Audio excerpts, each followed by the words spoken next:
Hello everyone and welcome back to my YouTube channel. Today I'm going to be reviewing Disney's The Lion King live action with no spoilers. So, I don't even, if you haven't seen the original Lion King, or at least you don't know the story of it, then props to you for being off the grid, but I don't know. I don't know how people don't know the story of The Lion King at this point, but anyway, there are no spoilers in this video. And yeah, so I guess the first thing I want to say is wow, Jon Favreau has just outdone himself in terms of artistically and technologically. And he doesn't do the effects personally, but just I couldn't help but while watching this movie compare it to 2016's The Jungle Book, which is one of my favorite movies of all time. This version of The Jungle Book, which is, oh my god, I have this digital?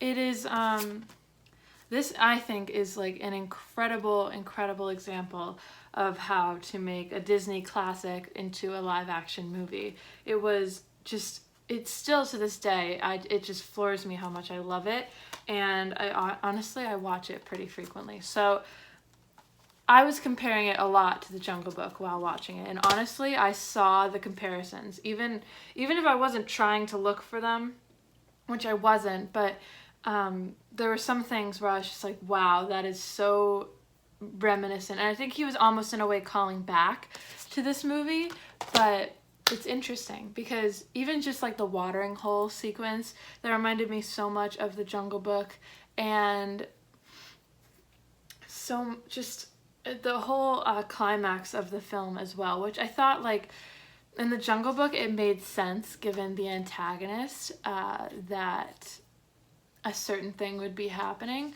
but in the Lion King I actually thought it was like really unnecessary, but it looked so cool. So if any of you are watching this after seeing the movie, then do you know what I'm talking about?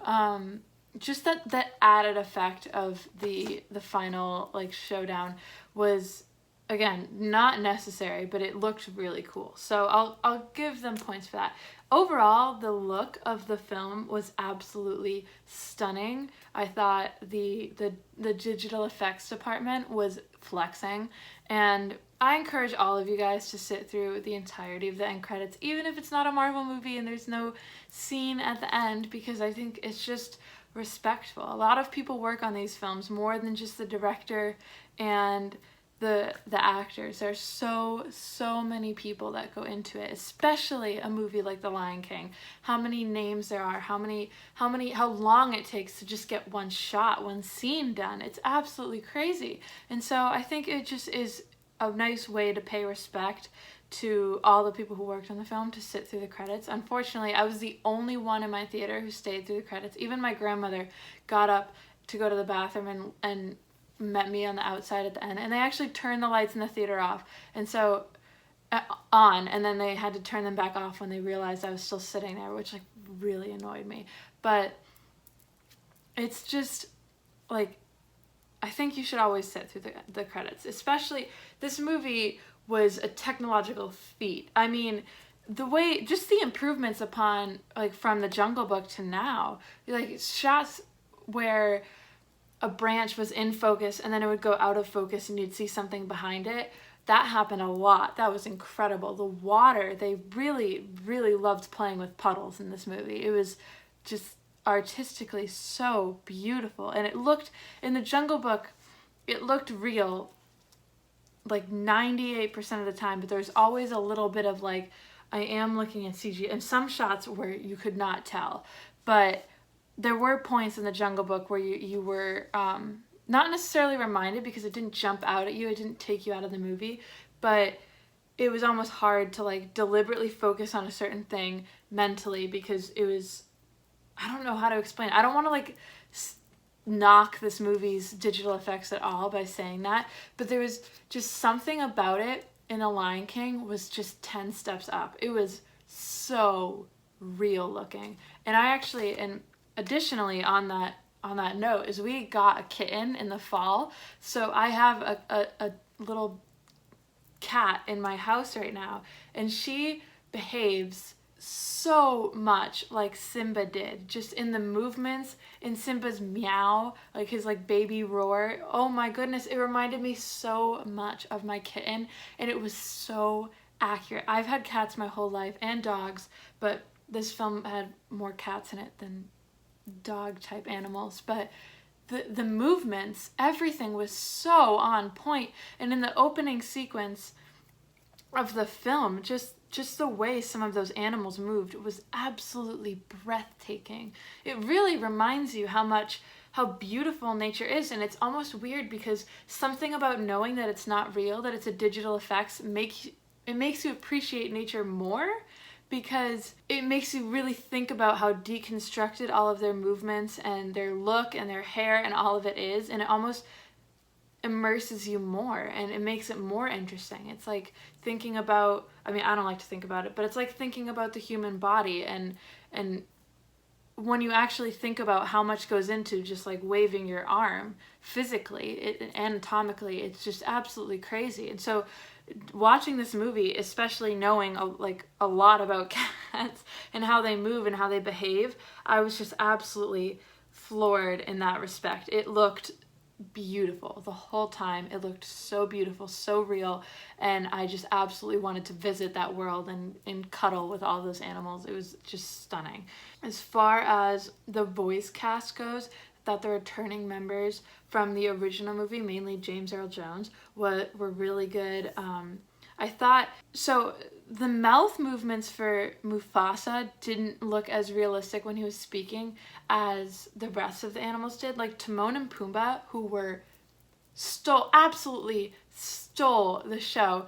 When they were speaking, I actually believed it, but towards the beginning, I don't know, it felt, maybe I was just getting readjusted to it, but in the Jungle Book, I didn't need to do that. I believed that they were speaking the whole time, and part of it is the restriction of how the animals actually move their mouths in real life. Sometimes you can't, like they don't enunciate enough with their mouths, so you can't really buy that some of the words they're saying could be said with the mouth shapes they're making. That's literally the only thing that was kind of taking me out of it a little bit, and I think the Jungle Book had the added factor of having a human on screen, and like communicating with said animals, so it almost helped. But I mean, really, it honestly, 95% of the time was very realistic, and I think the entire voice cast, from Beyonce to Donald Glover, all of the children who played young Simba and Nala were absolutely great. John Oliver was hysterical. I thought just really the voice cast did a really good job. And I thought maybe Beyonce's voice being in it would take me out of it, or Donald Glover's, but that was not the case at all. It was weird because Beyonce's voice is so soft and smooth and soft, I guess is the only word I can use to describe it, and it actually added to it. It actually worked because female cats are so, I don't know the word, like the way she was speaking, kind of, it was believable because of the animal she was playing made sense with the way her voice is, if that makes any sense. So no, it did work. Yeah, so, and I loved the added song Spirit that they did. I thought the Elton John song at the end during the credits was a little bit not my favorite. I thought maybe they should have like played the entirety of Spirit or something something else during the beginning of the end credits, but as far as the movie structure itself, I think what they changed from the original, which wasn't a lot, but what they did change, I thought was good. It's weird because it's always hard with The Lion King because it's such an iconic story and it's such a beloved movie, the original animated one, and it was gonna be hard to begin. I was really nervous when they announced this movie because I was like, ugh. how do you make that live action without upsetting anyone about, like, people who love the original? Because there's you can't please everyone, because some people want it to be a carbon copy of the animated one, and some people want it to be a different thing, and some people don't want it to be made at all, but it's The Lion King, so they're gonna go see it. And so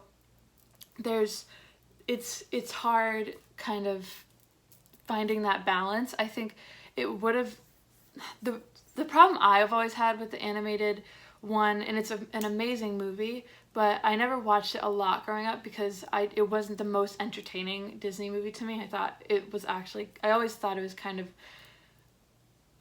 boring in the middle there. So I don't know. I think it would have benefited from,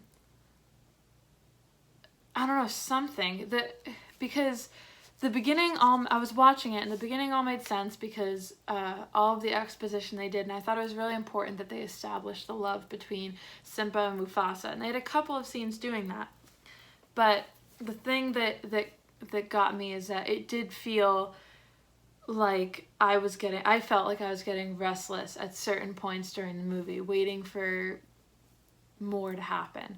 And I don't know how they could have improved upon that at the moment, but I do think that's something that took me out of it. And judging on my theater, I think it took them out of it too, honestly. I think, like, okay, so I originally bought tickets for Friday night because I couldn't do it Thursday night because I was running a road race.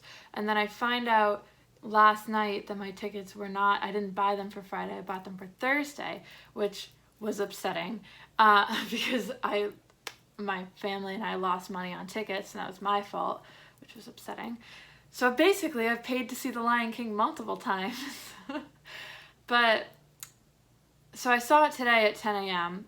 with a bunch of families in my theater, which was, it's never my favorite way to go to see a movie because I like to immerse myself in it and like really enter the world. That's my favorite part about movie going. And so when there's a bunch of like screaming kids or cell phones going off or people messing with rappers or getting up to go to the bathroom all the time, more casual moviegoers, which is nothing wrong with that, but it's not how I like to see my movie. And so it really takes me out of it when people are walking back and forth in front of me, or making a lot, like a phone was going off multiple times in my theater, and it's just not how I like to watch movies. And so I think maybe part of that was the issue, is that I couldn't fully get into the world. Every time I did, I got pulled right back out of it because of something in my theater.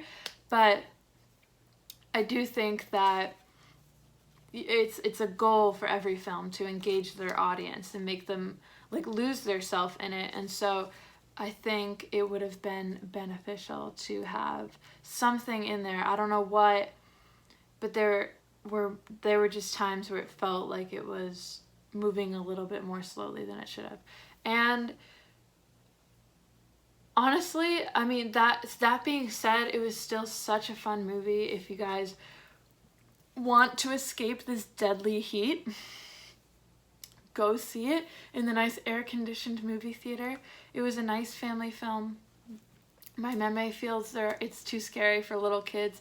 I do think it has some darker tones to it, let's just say that. But The Lion King has always had those tones, and Disney movies have always had really dark tones that kind of just fly over your head as a kid. So I don't know what to say to that, but I mean, I do think it was a really beautiful, visually stunning movie, and I do think that if you go watch it with your family, you won't regret spending the money. And I did not get the chance to see it in IMAX or Dolby. I originally was seeing it in IMAX, and then that money went down the drain.